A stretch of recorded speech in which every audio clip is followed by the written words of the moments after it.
The sky above the planet Valeth was always painted in shades of orange and purple, a soft glow that never brightened or dimmed. It was as if time itself had paused here, leaving the world in a state of calm that stretched across centuries. The people of Valeth lived in harmony with their surroundings.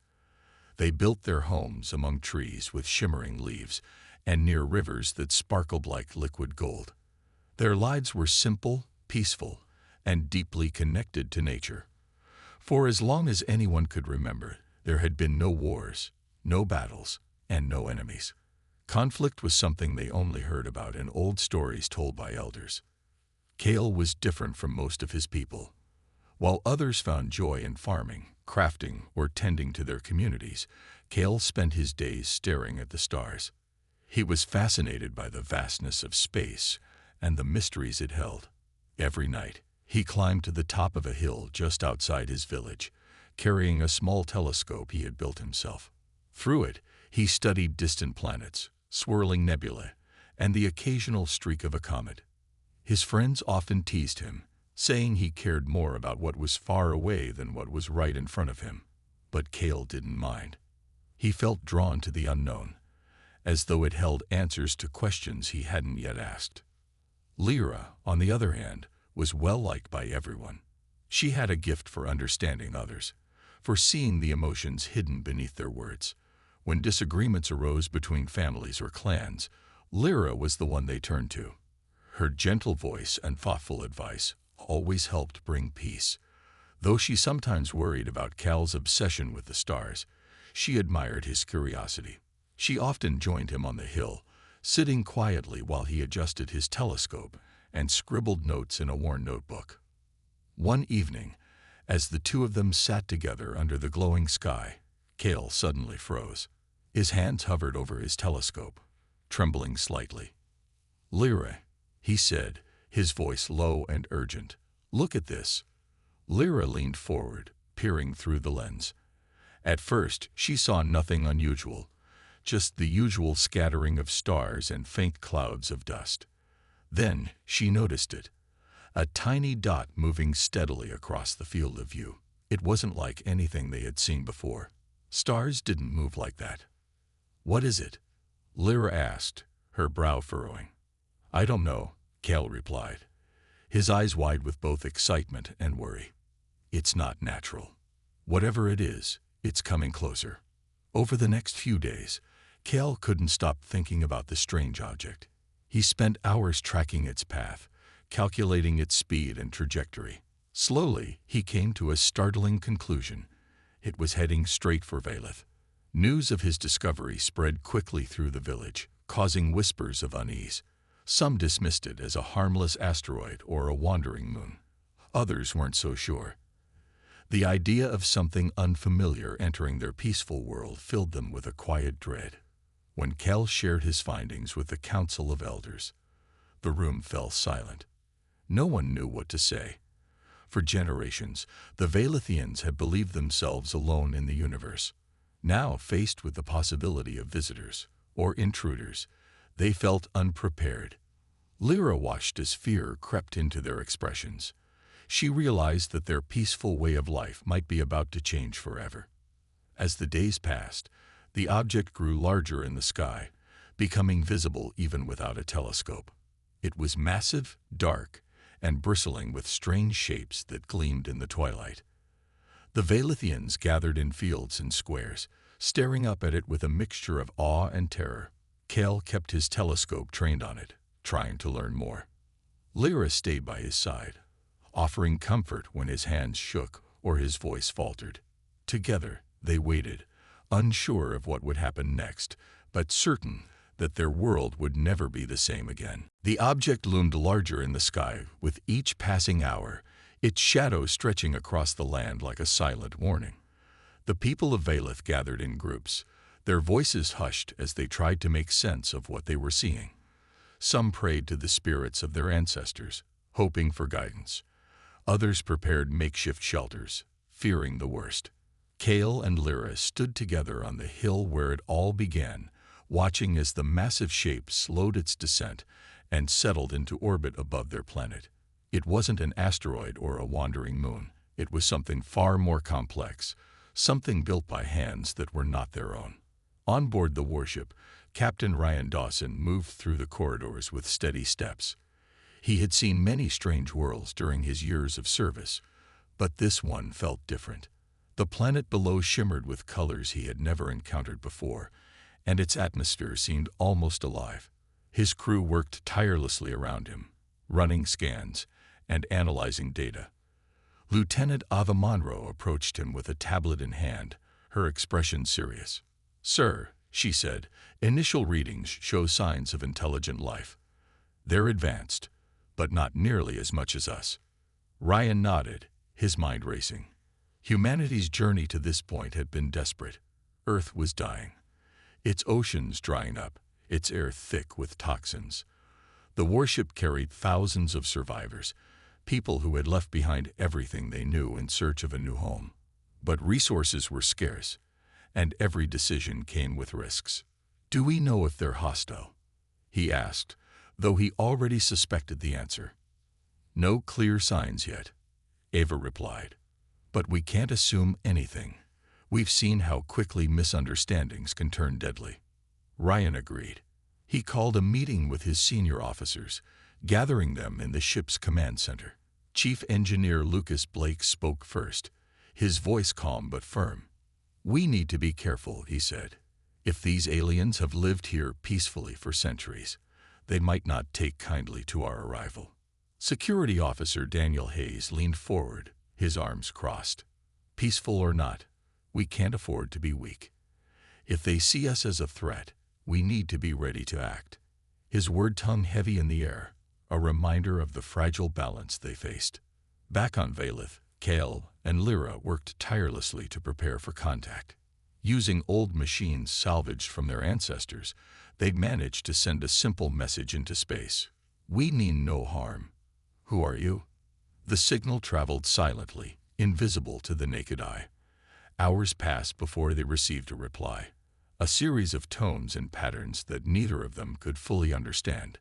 Still, it was enough to confirm one thing: the visitors were intelligent.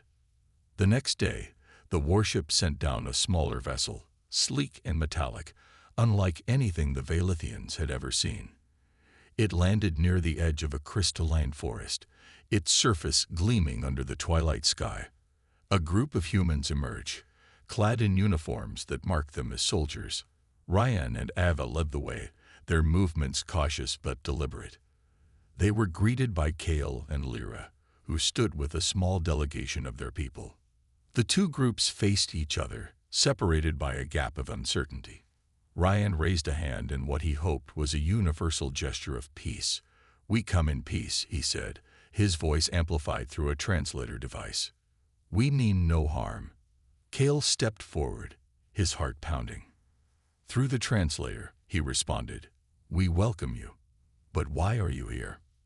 Ryan hesitated, choosing his words carefully.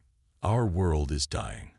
We seek a new home, a place where we can survive. We did not know this planet was inhabited." Lyra watched the exchange closely, her sharp eyes picking up on subtle cues. She noticed the tension in Ryan's posture, the way his gaze flickered between her people and the forest behind them. She also saw the weariness in his face, the weight of responsibility pressing down on him. Despite her fear, she felt a spark of empathy. These strangers were not so different from her own people. They were just trying to survive. As the meeting continued, both sides shared fragments of information, piecing together a fragile understanding. But beneath the surface, doubts lingered. The humans wondered if the Valethians would truly accept them, while the Valethians worried about the intentions of these newcomers. For now, the peace held, but it was clear that trust would take time to build, or might never form at all. The meeting between the humans and the Valethians ended with cautious optimism, though both sides carried their doubts back to their respective camps.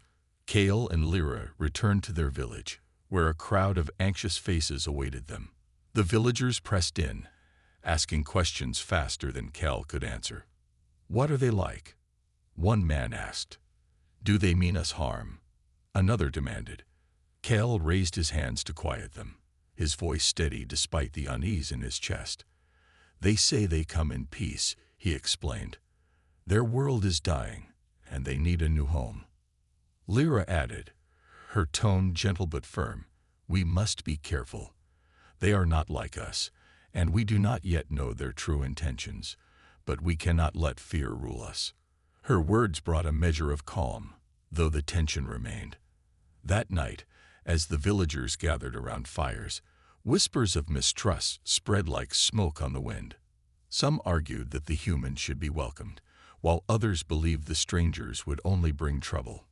On board the warship, Captain Ryan Dawson held a similar meeting with his crew. The command center buzzed with activity as officers reviewed data collected during the encounter. "Their technology is primitive compared to ours," Ava Monroe reported, "but their society seems advanced in other ways. They've lived without conflict for centuries." Ryan nodded thoughtfully. "That makes them unpredictable," he said. "They might not understand our way of doing things. We'll need to tread carefully." Daniel Hayes, ever the skeptic, spoke up.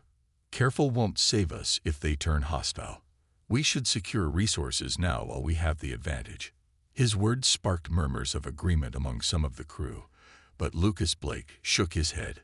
"We're not conquerors," he said firmly. "If we act out of fear, we risk losing any chance at cooperation." The next day, Kale and Lyra decided to visit the human camp near the crystalline forest. They'd brought gifts, small carvings made from glowing stone and vials of shimmering liquid harvested from the rivers. As they approached, they saw the humans working efficiently, setting up temporary shelters and testing equipment. Ryan and Ava greeted them warmly, accepting the gifts with obvious curiosity. "These are beautiful," Ava said, holding up one of the carvings. "Thank you." Kale smiled faintly, though his eyes remained watchful. "We hope these will help you understand us better," he said. "We wish to learn about you as well." Ryan nodded, motioning for them to sit. Over the next few hours, the two groups exchanged stories. Kale and Lyra described their way of life, their connection to nature, their traditions, and their history of peace. In return, Ryan shared glimpses of Earth's struggles, showing images of barren landscapes and polluted skies. "We didn't leave our home by choice," he said, "but we had no other option." Lyra listened intently, her heart heavy with sympathy. She could see the pain in Ryan's eyes, the weight of loss that mirrored her own people's fears. Yet she also noticed how the humans carried themselves. With purpose, yes, but also with a sense of urgency that bordered on desperation. It made her uneasy. As the sun dipped lower in the sky, casting long shadows across the forest, tensions began to rise. A group of younger Vaelithians arrived unannounced, their expressions angry and defiant. One of them, a fiery young woman named Nira, stepped forward. "Why should we trust you?" she demanded, pointing at Ryan. "You come here, take what isn't yours, and expect us to welcome you." Ryan stood slowly, raising his hands in a gesture of peace. "We don't want to take anything," he said. "We only seek to survive. If we can find a way to coexist, it benefits both our peoples." But Nira wasn't convinced. Her sharp words ignited a heated argument, with voices rising on both sides. Lyra tried to intervene, her calming presence cutting through the chaos. "Enough," she called out. "This solves nothing. We must talk, not fight." Her words brought a reluctant silence, but the damage was done.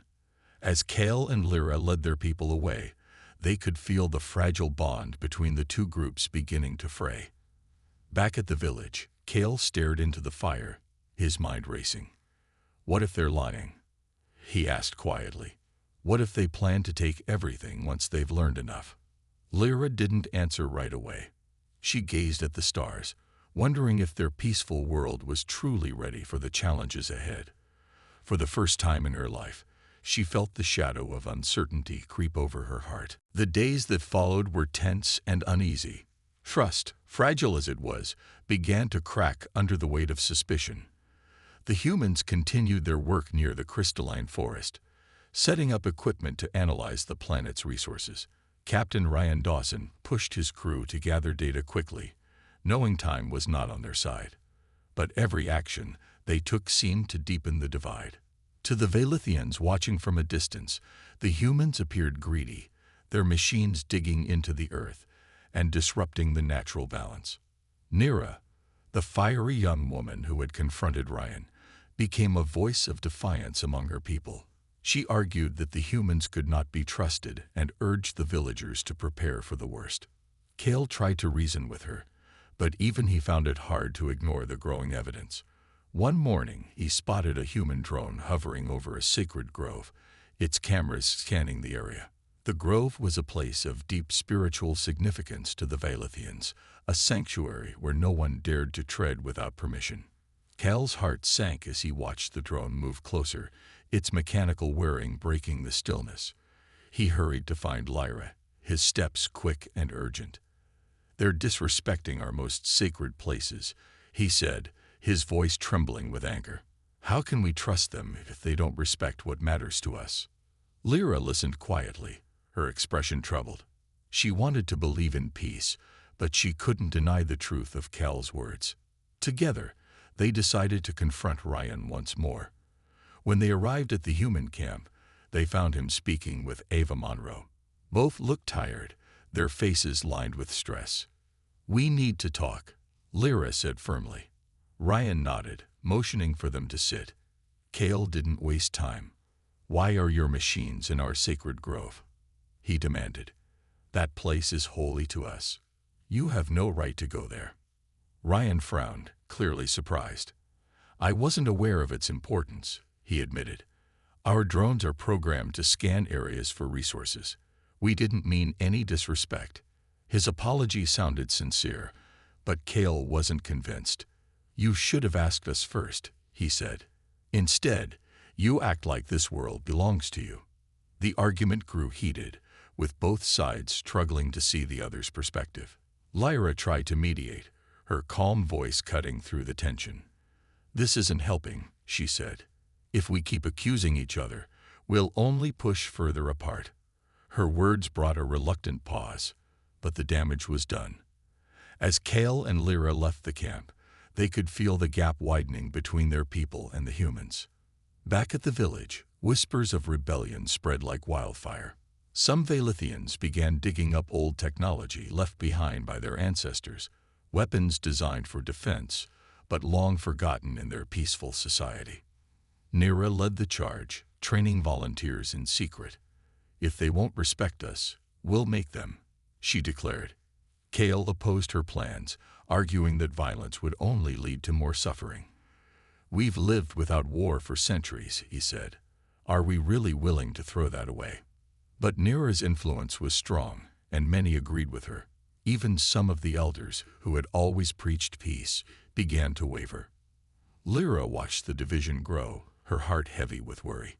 She knew the humans weren't blameless, but she also saw the desperation in their eyes. They weren't monsters. They were survivors, just like her people. Still, fear was a powerful force, and it threatened to consume them all. One evening, as the sun dipped below the horizon, disaster struck. A group of armed Valethians, led by Nira, approached the human camp. Their intentions were unclear, but their weapons spoke volumes. Tensions flared as Daniel Hayes and his team raised their own guns in response.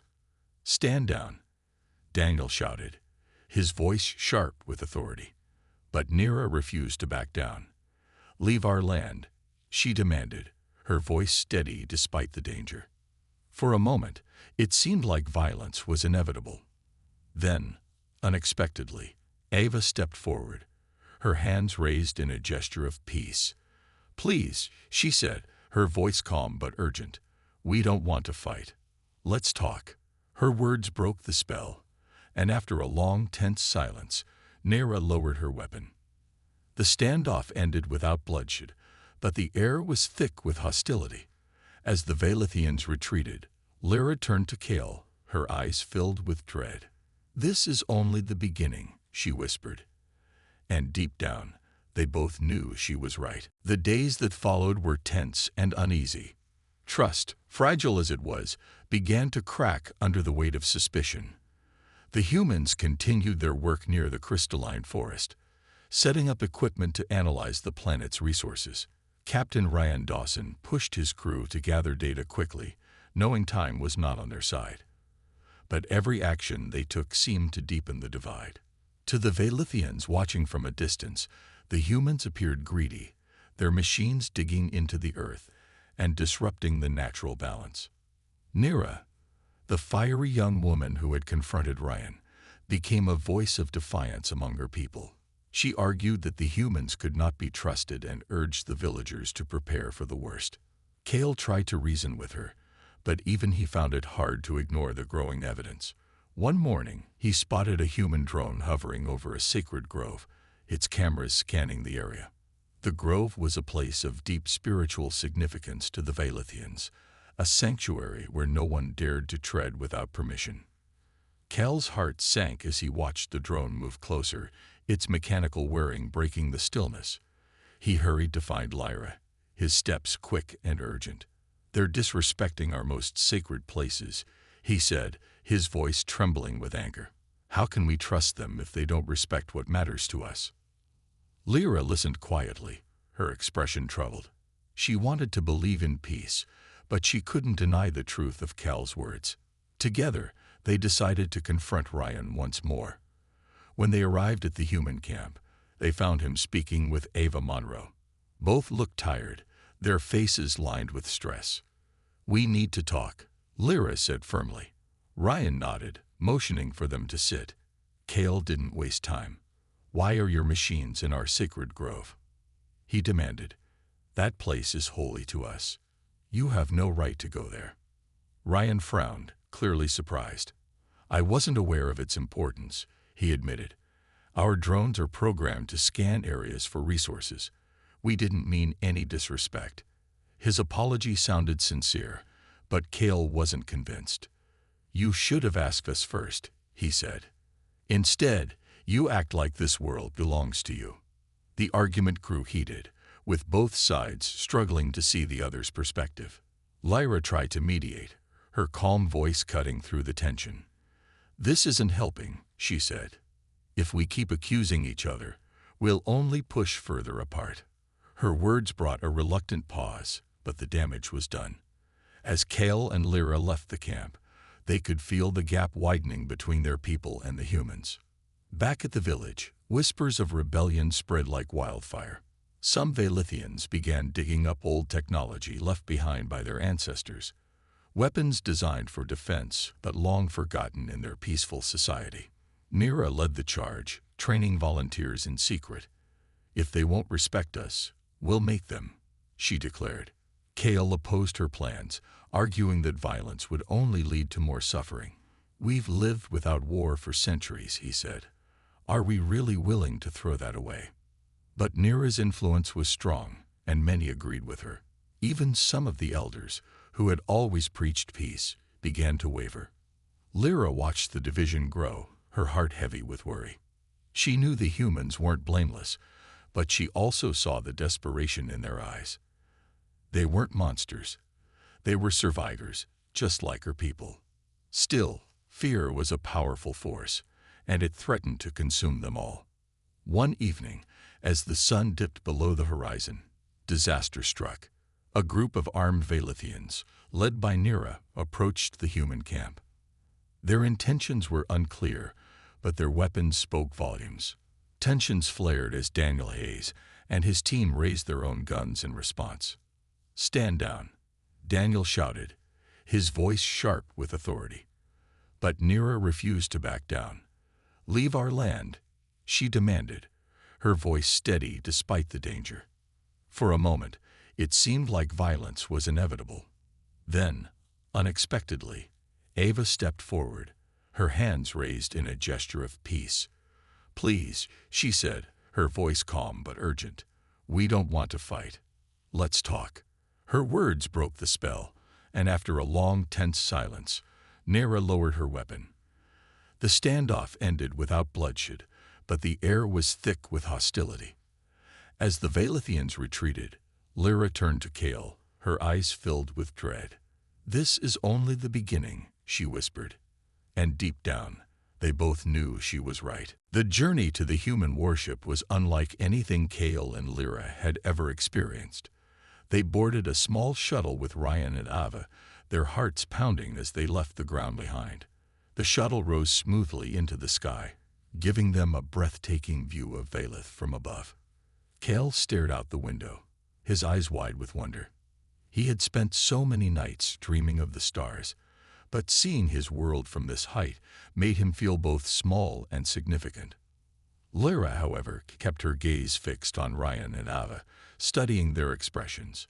She wanted to understand these strangers, to see if there was any truth in their words. When they reached the warship, the sheer size of it overwhelmed them. It was massive, its metallic surface gleaming faintly in the twilight. As they stepped inside, Kale and Lyra were greeted by a maze of corridors and advanced technology far beyond anything they had imagined. Everything hummed with energy, and the air felt different, cooler, heavier. Chief Engineer Lucas Blake greeted them warmly, offering simple explanations for the machines they passed. "This is where we generate power," he said, pointing to a glowing core. "And here's where we grow food." Kale listened intently, his mind racing with questions, while Lyra focused on the people around her. She noticed how worn they looked, how some carried themselves with quiet desperation. Their tour ended in a large chamber filled with screens and maps. Ryan stood at the center, explaining humanity's plight. "Our planet is dying," he said, his voice steady but tinged with sadness. "We came here hoping to find a new home, not to take yours. But we need help to survive." Images of Earth appeared on the screens, barren landscapes, polluted skies, and crowded cities. Kale felt a pang of sympathy, though suspicion still lingered in his chest. Lyra, however, found herself moved. She saw the pain in Ryan's eyes, the weight of loss that mirrored her own people's fears. After the presentation, Ryan invited them to ask questions. Kale spoke first, his tone cautious. "If you stay here, what will happen to us? Will you respect our land?" Ryan hesitated before answering. "We don't want to harm you," he said, "but we also can't leave. We're running out of time." His honesty surprised Kale, though it didn't fully ease his doubts. Lyra then asked, "Do all your people agree with this, or are there others like Daniel?" Her question hung in the air, sharp and pointed. Ryan glanced at Ava, who nodded slightly. "Not everyone thinks the same way," he admitted. "Some believe force is the only answer. I'm trying to avoid that."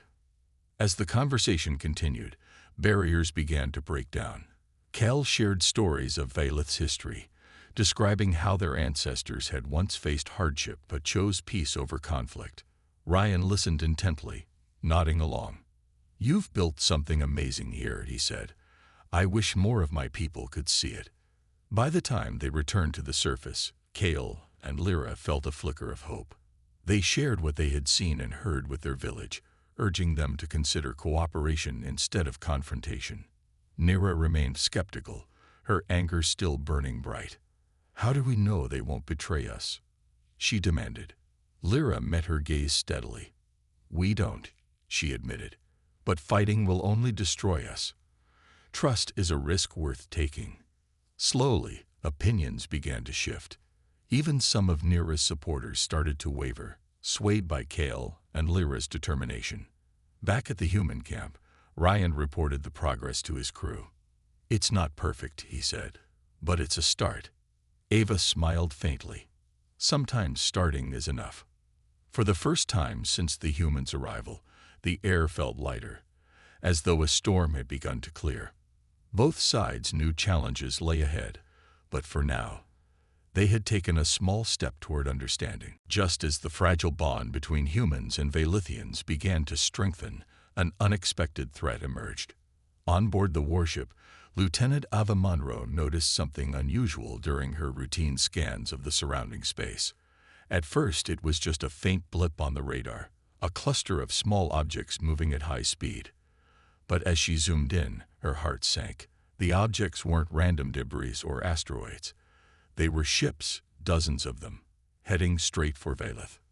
Ava rushed to the command center, where Captain Ryan Dawson was reviewing supply reports. "Sir," she said urgently, "we've got incoming vessels. Hostile, by the looks of it." Ryan's eyes widened as he studied the data. The ships were unlike anything they had encountered before, angular, dark, and bristling with weapons. Whoever these newcomers were, they weren't here for diplomacy. Ryan immediately called Kale and Lyra, explaining the situation as calmly as he could. "We don't know who they are," he said, "but they're dangerous. If they attack, we'll need to work together to defend this planet." Kale and Lyra exchanged worried glances. The thought of another alien force arriving filled them with dread, but they knew Ryan was right. Fighting among themselves would only make things worse. Back in the village, Lyra addressed her people, her voice firm but reassuring. "We face a new danger," she said. "These strangers are not like the humans. They mean harm. To survive, we must stand with them." Though some villagers hesitated, most agreed. Mira, still skeptical of the humans, reluctantly joined the effort. "If we fight together, fine," she said, "but don't expect me to trust them." The humans and Valethians quickly devised a plan. The Valethians shared their knowledge of the land, pointing out natural barriers and hidden paths that could be used for defense. In return, the humans provided advanced weaponry and tactical expertise. Chief Engineer Lucas Blake worked tirelessly to modify some of the Valethians' old machines, turning them into tools for battle. Even Nira contributed, using her leadership skills to organize volunteers. When the enemy fleet arrived, it wasted no time. The ships descended rapidly, firing beams of energy that scorched the ground. Panic spread among the Valethians, but Lyra's steady presence kept them focused. "Stay calm," she shouted. "Stick to the plan." Kale stood beside her, clutching a modified weapon Lucas had given him. He had never held a gun before, but determination drove him forward. The humans took position near the crystalline forest, using its dense trees as cover. Ryan led the charge, his voice cutting through the chaos. "Hold the line," he yelled. "Protect the village." Ava coordinated attacks from the warship, targeting the largest enemy vessels while avoiding harm to the planet below. Daniel Hayes and his team moved swiftly, disabling smaller ships that landed nearby. The battle raged on, fierce and unrelenting. At one point, Kale found himself face to face with an enemy soldier, a towering figure clad in black armor. His hands trembled as he raised his weapon, but he remembered what was at stake. With a deep breath, he fired, striking the soldier down. It was a moment of both triumph and horror, knowing he had taken a life to protect his home. Lyra fought alongside her people, using her empathy to guide them. She noticed when someone faltered and offered words of encouragement. "You're stronger than you think," she told a young man who looked ready to give up. Her kindness gave him the strength to keep going. Slowly, the tide began to turn. The combined efforts of humans and Valethians overwhelmed the invaders. Ava's precision strikes crippled the enemy fleet, forcing them to retreat. As the last ship disappeared into the sky, an eerie silence fell over the battlefield. Exhausted but alive, the two groups gathered to assess the damage. Ryan approached Kale and Lyra, his expression weary but grateful. "We couldn't have done it without you," he said. Kale nodded, his voice soft. "And we couldn't have done it without you." For the first time, there was no trace of suspicion in his eyes, only respect. Though battered and bruised, both sides realized something important. They were stronger together. The shared struggle had forged a bond deeper than either group had imagined. As they began to rebuild, they knew their alliance would shape the future, not just for Valeth, but for humanity as well. The aftermath of the battle left deep scars on both the humans and the Valethians. The once pristine fields were scorched, and parts of the crystalline forest lay in ruins. But amidst the destruction, there was a sense of unity that had not existed before. Kale and Lyra walked through the village, helping their people rebuild homes and tend to the wounded. They noticed how the humans worked alongside them, sharing tools and offering aid. It was a small but powerful sign of change. Ryan called a meeting with Kale, Lyra, and the village elders to discuss what came next. "We've proven we can stand together," he began, his voice steady but humble. "But we need to decide how to move forward." He explained that humanity couldn't return to Earth. It was no longer an option. However, he proposed a solution. A colony on one of Valeth's moons. "It's uninhabited," he said. "We wouldn't take your land or disrupt your way of life, but it would give us a chance to start over." Kale listened carefully, weighing the idea. He turned to Lyra, who nodded slowly. "It could work," she said. "As long as we keep talking and trust each other, it might be the best path." The elders agreed, though some remained cautious. Nira crossed her arms, her expression skeptical. "How do we know this isn't just another trick?" she asked. Ryan met her gaze without flinching. "You don't," he admitted. "But if we break this trust, you'll have every right to stop us." Over the following weeks, the humans began preparations for their new home. Lucas Blake led a team to construct habitats on the moon, using materials gathered from space rather than Valeth itself. Ava Monroe stayed behind to maintain communication between the two groups, ensuring transparency at every step. Meanwhile, Kale and Lyra helped their people heal, sharing stories of hope and resilience. "We've faced fear and survived," Lyra told the villagers. "Now we must build something better." The bond between the two civilizations grew stronger with time. Kale visited the Warship often, marveling at its technology and learning from the humans. In return, he taught them about Valeth's natural wonders, the shimmering rivers, the glowing trees, and the stars he loved so much.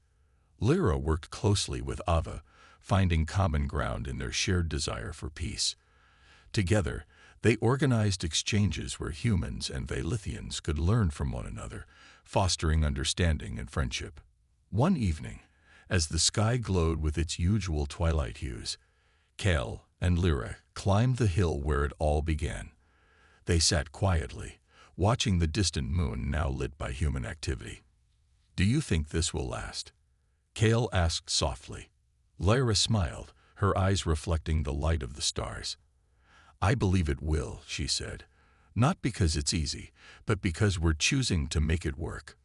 On board the warship, Ryan stood on the observation deck, looking down at Valeth. Ava joined him, holding a tablet with updates from the colony. "It's coming along well," she said. "They'll be ready to settle soon." Ryan nodded, his thoughts drifting to everything they had been through. "We almost lost everything," he murmured. "But maybe that's what it takes, almost losing something to truly value it." As the humans prepared to leave for the moon, a ceremony was held to mark the occasion. Villagers and crew members gathered near the crystalline forest, exchanging gifts and words of gratitude. Kale presented Ryan with a small carving of a star, symbolizing their shared journey. "May it remind you of where we started," he said. Ryan accepted it with a smile. "And may it guide us to where we're going," he replied.